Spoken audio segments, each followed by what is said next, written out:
3 মাস হয়তো ট্রাম্প যুদ্ধ চালিয়ে শেষ করে দিতে পারেন বা 2 মাস হতে পারে। ইরান কি আসলে পারবে সেই পর্যন্ত এফোর্ড করতে বা সেই পর্যন্ত কন্টিনিউ করতে? পারবে। All Iran has to do is survive. That's it. এবং মাঝে, মাঝে কিছু, কিছু আম মিসাইল ইসরায়েলের দিকে মারা। ইরান পারবে। কারণ ইসরায়েলিরা তো মরতে খুব ভয় পায়। তারা বাংকারে বেশি দিন থাকতে পারবে না। এমনকি বাংকারের ভিতরেও মানুষ মারা গেছে।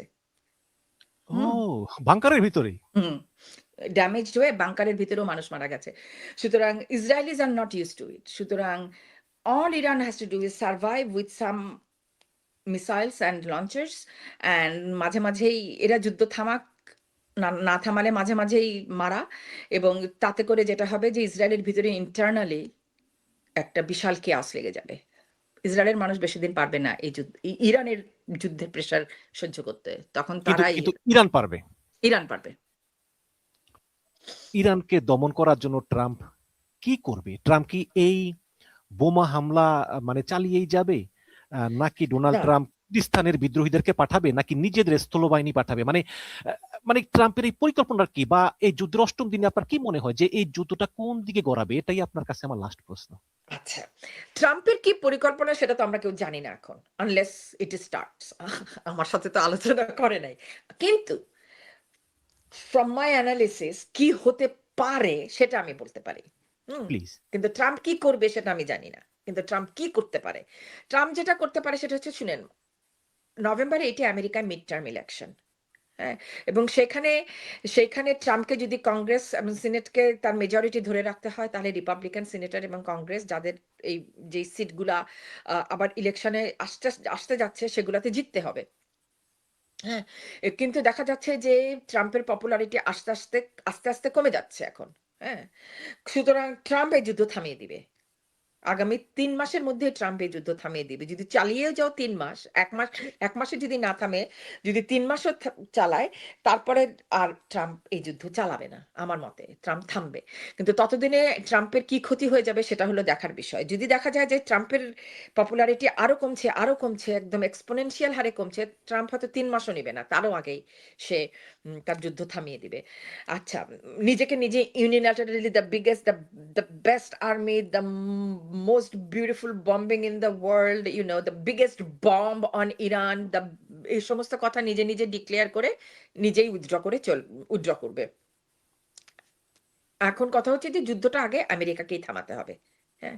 কিন্তু কারণ এটা তো এই মুহূর্তে আমরা তো সবাই জানি যুদ্ধটা তো আমেরিকা যদিও শুরু করেছিল ডিক্যাপিটেশন যুদ্ধ হিসাবে যে আপার এশেলন অফ খামেনি সহ আপার এশেলন অফ সব নেতাদের মেরে ফেলো। তাহলেই ইরান আসবে বাপ বলে নেগোসিয়েশন টেবিলে। সেটা তো হয় নাই, হবেও না। বুঝে গেছে। তারপরে যেটা হচ্ছে সেটা হলো ওয়ার অফ অ্যাট্রিশন শুরু হয়ে গেছে।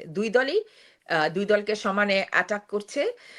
অ্যান্ড এটা হ্যাপহ্যাজার্ড অ্যাটাক না। এটা খুব ক্যালকুলেটিভলি ইরানও অ্যাটাক করছে, ওরাও অ্যাটাক করছে যাতে ২ দলের রসদ কমতে থাকে। রসদ কমতে, কমতে এখন দেখা গেছে যে আম হ্যাঁ, ইরান এখন আর অতটা বেশি মিসাইল মারছে না। আর ওরাও আর এখন অতটা বেশি ইন্টারসেপ্ট করতে পারছে না। হ্যাঁ? আ যে সো মাচ সো যে ওরা এখন সাউথ কোরিয়া থেকে ইন্টারসেপ্টর মিসাইল আনতে যাচ্ছে। না, তাইওয়ান থেকে ইন্টারসেপ্টর মিসাইল আনতে যাচ্ছে আ ইসরায়েলের জন্য। আচ্ছা। এটা করতে, করতে তো ডিগ্রেড হয়ে যাচ্ছে ইরানের মিলিটারি। মানে ওদের মারা যাচ্ছে, ওদের মিসাইল ধ্বংস হচ্ছে, ওদের লঞ্চার্স ধ্বংস হচ্ছে, ওদের লঞ্চার্স ইউজড আপ হয়ে যাচ্ছে। এইদিকেও হয়ে যাচ্ছে। কিন্তু এইদিকে তো মনে করেন যে আমেরিকার তো পুরা ইউরোপ জুড়ে ছড়িয়ে ছিটিয়ে আছে প্রচুর বেস এবং সেসব বেসে প্রচুর মিসাইলস অ্যান্ড প্রচুর ওগুলি আস্তে, আস্তে উঠিয়ে যদি সব আনে তখন মানে ইসরায়েলকে সুরক্ষিত রাখার চেষ্টা করবে। তো তারপরে যেটা হবে সেটা হচ্ছে যে রেজিম তো উইক হয়ে যাবে। ইরানের রেজিম টিকে যাবে কিন্তু হয়তো উইক হয়ে যাবে। তখন আইআরজিসি মোর পাওয়ারফুল হয়ে যাবে। হুম? আইআরজিসি হচ্ছে ওদের পুরা এই শাসন ব্যবস্থার পুরোটা যদি একটা ইউনিট হয়, এই পুরা ইউনিটের আইআরজিসিটা হচ্ছে ও ও ও আই ওদের এই ইউনিটগুলা আবার কিন্তু স্বতন্ত্র। হ্যাঁ? যার কারণে একটা ফল করলে বাকিটা ফল করে না। ধরেন ওদের যেটা মানে ওদের যেটা প্রেসিডেন্সিয়াল যেটা পার্লামেন্ট অ্যান্ড প্রেসিডেন্ট তারা স্বতন্ত্র কিন্তু তাদেরকে কন্ট্রোল তারা স্বতন্ত্র মানে অলমোস্ট অটোনমাস, বাট তাদেরকে মেইন যে ডক্ট্রিনটা দেয় সেটা হচ্ছে গিয়ে দ্য ক্লারিক্স, 88 যে ক্লারিক্স। সুতরাং মনে করেন যে ওই ক্লারিক্সের যেই সুপ্রিম কাউন্সিল, ওইটা যদি পুরা ধসেও যায়, এরা কিন্তু টিকে যাবে। হ্যাঁ? এরা দেশ চালাতে পারবে ঠিকই। এদের কোনো অসুবিধা হবে না। এরাও উইক, ক্লারিক্সরাও উইক, এরাও উইক। আইআরজিসি তখন খুব পাওয়ারফুল হয়ে যাবে। হ্যাঁ? ও! আপনি বুঝতে পারছেন আমি কিভাবে হুম, বুঝাচ্ছি? হুম, হুম। একটা ডিসেন্ট্রালাইজেশন একটা বিষয় যে ওদের সব সময় সবকিছু একদম সেই কি বলবো? আদিকাল থেকেই তারা ডিসেন্ট্রালাইজড এভাবে কাজ করে। সেভাবেই করেই পারস্য সাম্রাজ্য এই বিশাল সাম্রাজ্য চালাতো। কিন্তু ট্রাম্প মনে করেছিল যে, ও যে বাশার আল-আসাদের মতো গাদ্দাফির মতো সরিয়ে দিলেই বোধহয় না, শেষ। হ্যাঁ, কারণ ওদেরটা তো ডিসেন্ট্রালাইজড না।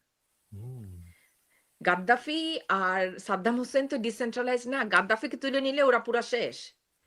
কিন্তু এরা সব ডিসেন্ট্রালাইজড। সারা জীবন একদম সেই মানে 2000 বিসি থেকেই ওরা ডিসেন্ট্রালাইজড হিসেবে কাজ করে।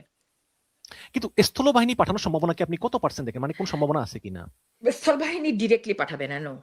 কোন সম্ভাবনাও আমি দেখতে বা পাচ্ছি বা না। কুর্দি বিদ্রোহীদেরকে বিচ্ছিন্নতাবাদী কুর্দিদেরকে দিয়ে আমি একটা পোস্ট লিখেছি, আপনি পড়েছেন হয়তো। হ্যাঁ? যে কুর্দি বিদ্রোহীদেরকে দিয়ে সে অলরেডি চেষ্টা করছে তাদেরকে বিফ আপ করানোর জন্য। অলরেডি তাদেরকে বলেছে যে আমেরিকা সব অস্ত্র-শস্ত্র দিবে। এখন আমার কথা হচ্ছে যে কুর্দিরা কয়বার, ন্যাড়া তো বারবার বেলতলায় যায় না। সুতরাং কুর্দিরা কয়বার সেই বেলতলায় যাবে সেটাই আমার দেখার বিষয়। জি, এতক্ষণ সাবিনা আহমেদের বিশ্লেষণ শুনলাম। সাবিনা আহমেদ, আপনি খুব সুন্দর করে বিশ্লেষণ করেছেন এবং যুদ্ধের খুঁটিনাটি এত সহজভাবে এর আগে আমি মানে খুব কমই দেখেছি বিশ্লেষণ করতে। আমরাও চাই সমস্ত পৃথিবীতে শান্তি ফিরে আসুক। এসব যুদ্ধ-বিগ্রহ আমরা চাই না। আশা করি যুদ্ধ শীঘ্রই থামবে। আ মিস সাবিনা আহমেদ, আপনাকে অনেক ধন্যবাদ আমাদের অনুষ্ঠানে অংশগ্রহণ করার জন্য। আপনি ভালো থাকবেন। জি। আপনাকেও ধন্যবাদ আমাকে ডাকার জন্য এবং আপনার সমস্ত দর্শককে সালাম আলাইকুম। ওয়ালাইকুম আসসালাম।